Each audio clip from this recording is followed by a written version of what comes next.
प्रभु को गिन गिन के गालियां देता था शिशुपाल। ये जब शिशुपाल प्रकट हुआ तो बुआ का ही लड़का था, 4 भुजाएं थी। तो इसके जन्म उत्सव के समय फिर श्री कृष्ण बलराम जी भी गए हुए थे।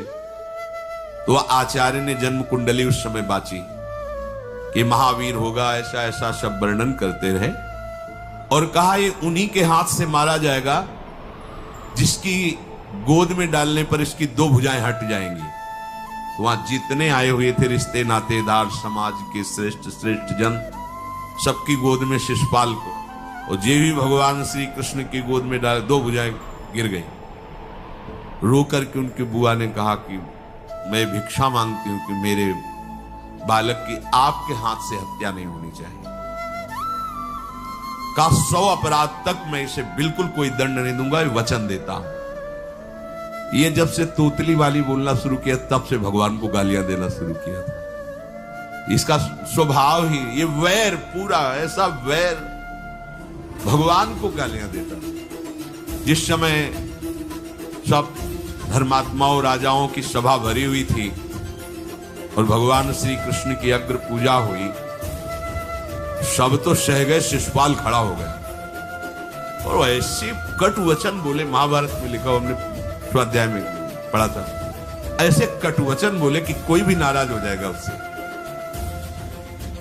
तो पहले भीमसेन खड़े हुए और कहा अपने बड़ों का सम्मान करना सीख, क्योंकि भाई ही लगता है। जैसे कुंती बुआ, ऐसे भगवान की वो बुआ का दूसरा है।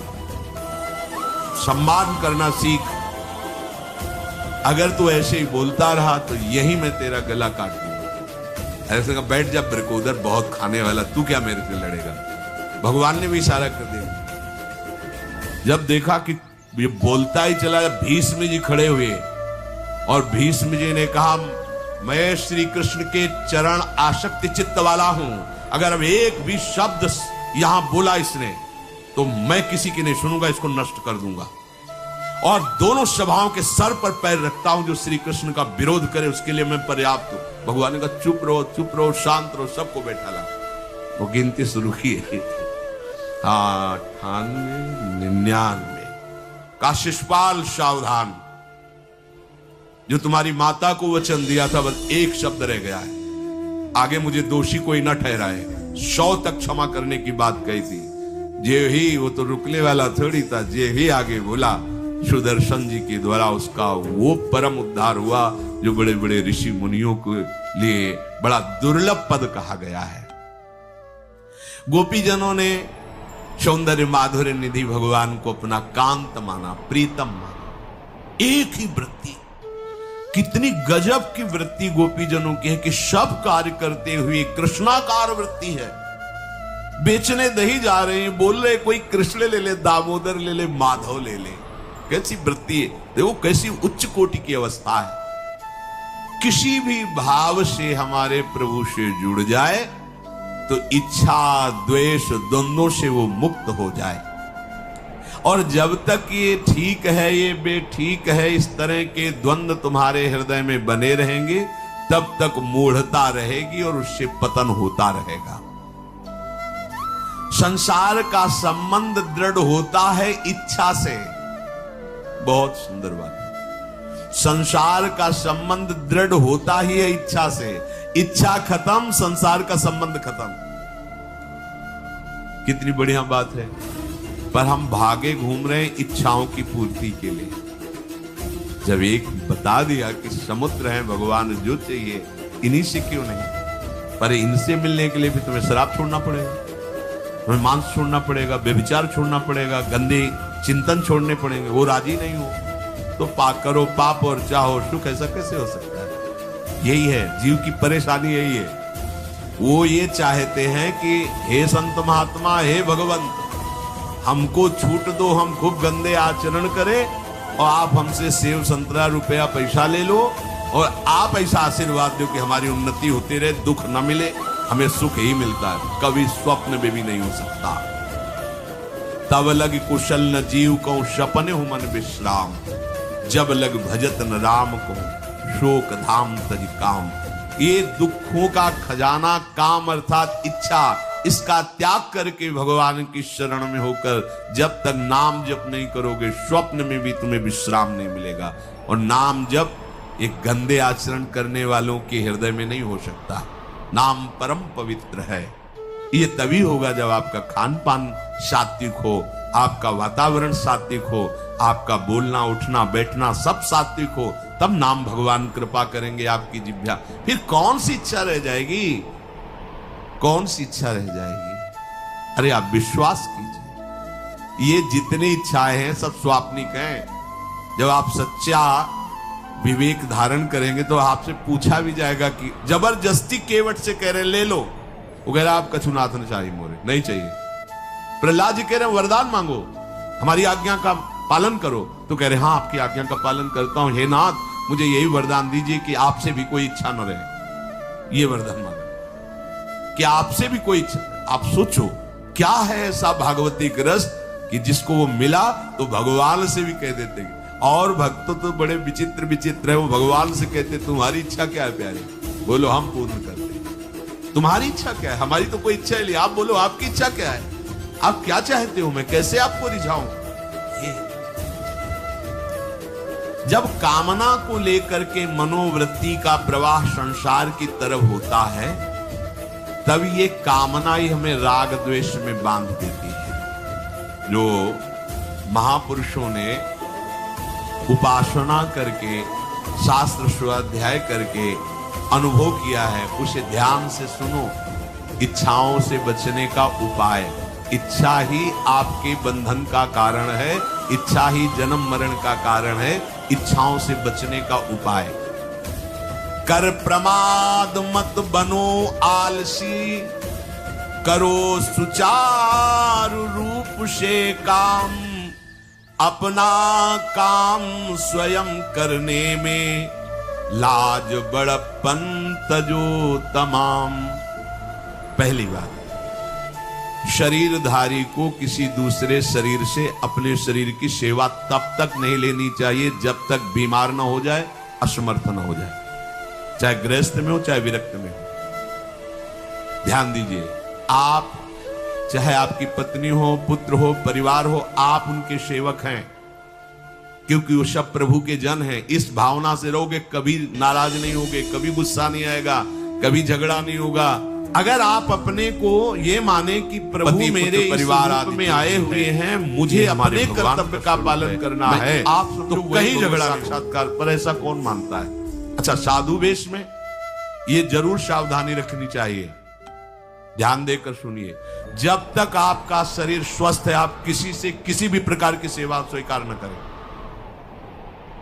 भिक्षान्न के सिवा कोई भी सेवा स्वीकार न करें। अपने शरीर की सेवा तब तक करें जब तक आपका शरीर असमर्थ नहीं हो जाता।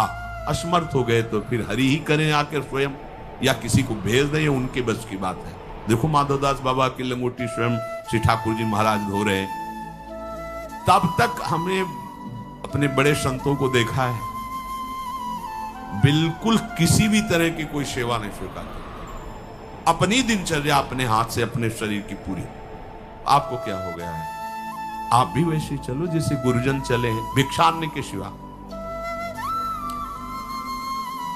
आप अपनी किसी भी तरह की सेवा किसी से मत करवाइए। आप देखो इच्छाओं का दमन होना शुरू हो जाएगा, यहीं से इच्छाओं का दमन शुरू हो जाता है। आप सच्ची मानिए, ये जो आप शरीर सुख की आकांक्षा से दूसरे से सुख लेने की इच्छा करते हैं, यही तुम्हारे बंधन का कारण है, यही तुम्हारी दुर्गति, यही तुम्हारी कमजोरी है। जब तक शरीर स्वस्थ रहे किसी से किसी भी तरह की सेवा मत लो, और अधिक से अधिक सेवा करने का भाव रखो। सुधार, हमें सेवा करना है, सेवा लेना नहीं है। जब तक सेव्य का साक्षात्कार ना हो जाए या शरीर असमर्थ ना हो जाए, तब तक ये नियम दृढ़ रखना चाहिए। गुरुजनों को भी देकर श्री जी की सेवा कर दो, रसोई के से बाहर शरीर सेवा में कभी धोखे से ऐसे वस्त्र आदि रह गए और महाराज जी ने धो के जल्दी से फैला दिया तो भी डांट लगी। ऐसा क्यों किया? रखे थे महाराज जी ने ऐसा कर नहीं, जब तक हम कहें नहीं तब तक नहीं। आज भी सरकार अपने ही हाथ से श्री जी को भोग लगा के ही, साहब हैं पर वो अपने ही हाथ से 2 रोटी भोग बना के। देखो बुजुर्ग संतों को, बड़े महापुरुषों को हमने देखा है, अपने शरीर, जब तक शरीर में सामर्थ्य है तब तक, ये महापुरुषों का आदेश है, अपना काम स्वयं करने में लाज बड़प्पन तजो तमाम। अपना काम करने के लिए आप किसी को भी आदेश मत करें, किसी की भी सेवा स्वीकार न करें। हाँ, हमें भूख लगेगी तो रोटी मांग लेंगे जाकर, क्या जरूरत है हमें किसी की सेवा स्वीकार करने की। मांगो, खाओ, खूब भजन करो, सत्संग करो, कम खर्चे वाला जीवन रखो। जरूरत क्या है? जो जरूरत है गली चलते दे देंगे भगवान, विश्वास करो, गली चलते दे देंगे। विरक्त गृहस्थ धर्म पूर्वक कमाओ, जितनी आवश्यकता प्रभु दे देंगे। ऐसा कोई त्रिभुवन में नहीं जिसकी आवश्यकता की पूर्ति न होती हो। अनावश्यक तुम्हारी मांगे जो हैं वही तुम्हें दुख दे रही है। आवश्यक व्यवस्था सबको भगवान दिए हुई है, अनावश्यक मांग के लिए तुम्हें फिर फंसना होगा। ये तुम्हारी अनावश्यक मांगे हैं, ये हो जाए, वो हो जाए, वो जो आपको जीवन जीने के लिए जरूरी है, धर्म पालन के लिए जरूरी, वो बिना मांगे भगवान दे रहे सबको। देख लो। हाँ, आप कि भाई हमको उस परिकर में रहना है, उस कोर्ट से रहना है, वो सब VIP, तो हमको भी उस कोर्ट का, ये मांगे हैं तुम्हारी। तुम्हारा प्रारब्ध जितना है उतना तुम्हें मिलेगा, जो आवश्यक है वो तुम्हें मिलेगा। अनावश्यक मांगे करोगे फंसोगे, अधर्म में कूदना पड़ेगा तुम्हें। हाथ पैर सब साधन प्रभु ने दिए, दया कर तुम्हें समान, फिर क्यों उनसे काम न लेते, क्यों रखते हो झूठी शान। तुम्हारी सेवा के लिए तुम्हारे पास हाथ है, तुम्हारे चरण है, तुम्हें बुद्धि दी है, दूसरे से क्यों सेवा स्वीकार करते हो? प्रभु ने दया करके उद्धार के लिए तुम्हारे पास पूरी सामग्री दे दी, उसका प्रयोग करो। तन मन दोनों का हित करता, निश्चय शारीरिक श्रम युक्त। देखो, ये है जिसने अपना परम मंगल ठाना है, वो शरीर को कभी प्रमाद में नहीं रखता, चाहे गृहस्थ हो चाहे विरक्त हो। ये आलस्य प्रमाद किसी के लिए भी ठीक नहीं है। नियत समय तक सो जाओ, इसके बाद खूब मेहनत करो, चाहे गृहस्थ हो चाहे विरक्त। विरक्त हो तो खूब नाम जप, वाणी पाठ, ब्रह्मचर्य से रहना, आसनों में बैठना, हाँ, सेवा करना, शारीरिक श्रम नहीं, खूब सेवा करो, धाम की सेवा करो, नालियां साफ करो, गलियां साफ करो, जो सेवाएं में इसे श्रम करो। ब्रह्मचर्य पचाने के लिए श्रम भी तो होना चाहिए। श्री जी की प्राप्ति के लिए मन वचन कर्म से श्री जी के चरणों का आश्रय लेकर के जितना आप अन्न डालते हो उतना आप इसका प्रयोग करो शरीर का। इससे ममता मत रखो, खूब धाम। पुराने संतों को देखो, सोहनी पकड़े कहां कहां तक परिक्रमा में लगा। हमने देखा है एक हरिदासी महात्मा थे, पीछे पानी घाट की तरफ उनकी छोटी सी कुटिया, किलोमीटर तक ऐसे ही सोहनी लगा रहे। वृद्ध वृद्ध महात्मा सेवा करें, अपने लोग जवान महात्मा होकर, शरीर स्वस्थ होकर बेइज्जती सम। अगर सोहनी पकड़ के खड़े हो जाओगे गली में तो आपको लगेगा अपनी बेइज्जती हो रही है। वाह, कितनी बड़ी इज्जत है हमारी। स्वामिनी के महल की बीथियों में सोहनी लगाने में तुम्हें बेइज्जती लग रही, और आचार्य चरण याचना कर रहे हैं। यत्किंकरीषु बहुशा खलुका कुवाणी नित्यं परस्य पुरुषस्य शिखंड मौले तस्या कदापि रसनिधेर वृषभानुजायात तत्केलि कुंज भवनांगण मार्जनीश्याम। लाडली, जो ऐसी कृपा करो कि आपके वृंदावन धाम में कहीं सोहनी लगाने वाली, पोछा लगाने वाली मैं बन जाऊं। मांग रहे हैं। एक से कहा, भैया चाहे जितना बुरा प्रारब्ध हो, यहाँ जो भगत आते हैं उनके जूते साफ कर दिया करो, प्रारब्ध खत्म हो जाएगा। भाई आप समझो ये वो दवा है जो बेजोड़ है, इसे कोई काट नहीं सकता। अच्छा, अगर ऐसे न समझो तो हम आपको समझा रहे हैं। गुरुद्वारे में चले जाओ, चाहे जितना बड़ा अधिकारी हो, सबसे पहली जोरी सेवा यही है, पादुका की सेवा। समझे भी नहीं आ रहा तुम्हें? अरे जिसे हम हंसते हंसते कह रहे हैं वही तुम्हारे बंधन काटने का कारण बन जाए, यदि मान लो बात। पर वो हम जूता साफ करेंगे नहीं। मन से हम कितने गंदे हैं ये हम नहीं देख पा रहे हैं। वो तो बाहर वृंदावन की रज उनमें पादुका में लगी, छोटी मोटी बात नहीं है। पादुका जो रखी है ये बंधनीय है। आप इनको ऐसे साधारण जूते मत समझना, ये रज में चलते। एक दिन एक ब्रजवासिनी माई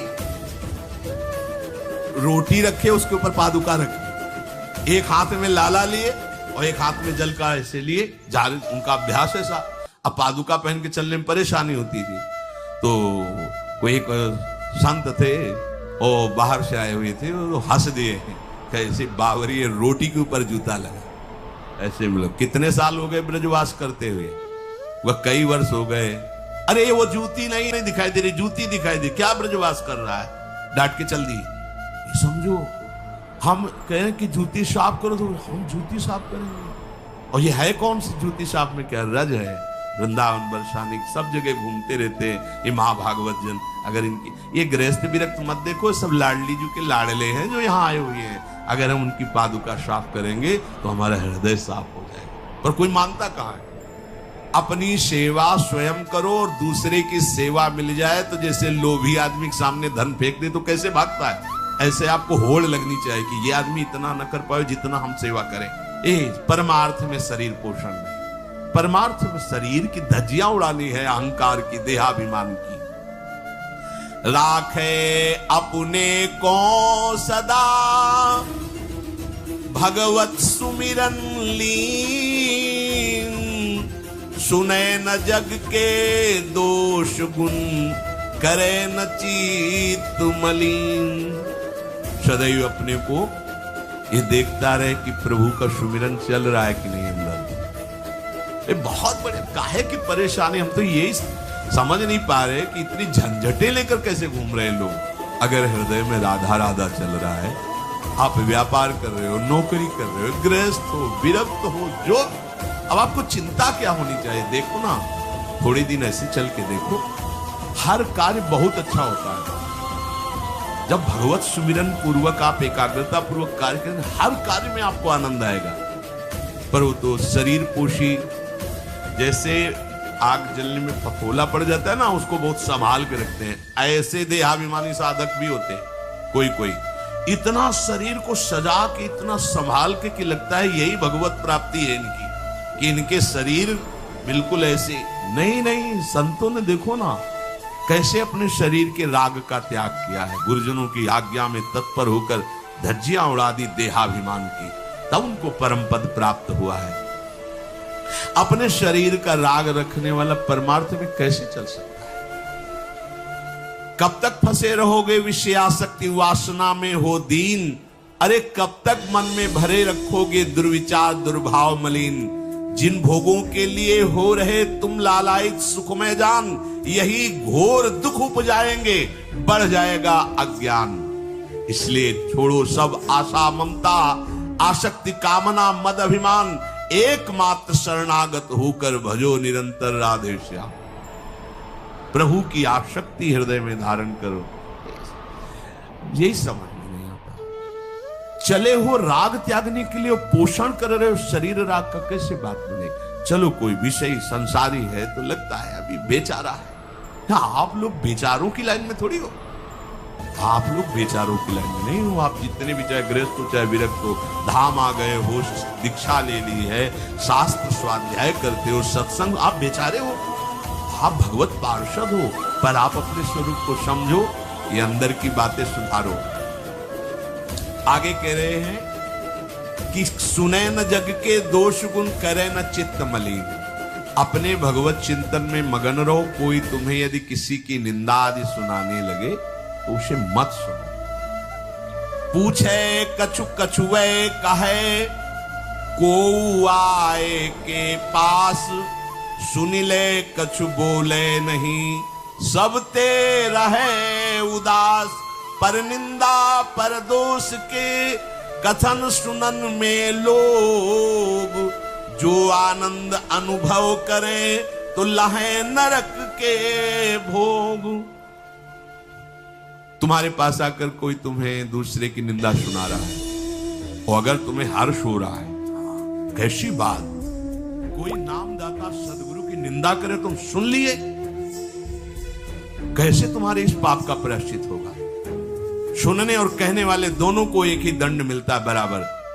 तुम अपने गुरुदेव की निंदा सुन ली, तुम अपने आराध्य देव की अवहेलना की बात सुन ली। उपासना नहीं है, कहीं देहाभिमान है कि हम तो गुरु के श्रेष्ठ है ना, गुरु जी की निंदा होती हमारी वंदना हो रही, परिणाम में लड्डू मिलेगा, खा लेना, परिणाम पक्का। पर निंदा के ते आवत नहीं कछु हाथ, मूरख पर्वत पाप को ले